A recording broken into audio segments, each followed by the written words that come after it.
How to enable precise mute in Honor of Kings. Hello everyone, welcome back to Tech for Gamers. Are you on Honor of Kings and keep getting distracted by unnecessary voice or text chat during matches? If yes, then follow along till the end of the video since we are enabling precise mute in Honor of Kings.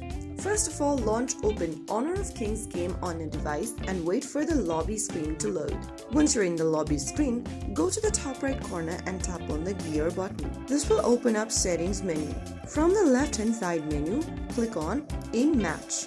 Now, scroll down from the In Match option and look for this precise mute button and tap on the little square box where it says Enable. Make sure this box is ticked, and once you do that, you'll be able to enable the precise mute in Honor of Kings. Now, you can head back to the lobby screen and your change will take effect immediately. Once you enable precise mute, this will reduce distraction during intense matches, helps you focus on gameplay and strategy, keeps important system sound and alerts active, and it also improves overall gaming experience. If you found the video helpful, don't forget to like, share and subscribe to our channel.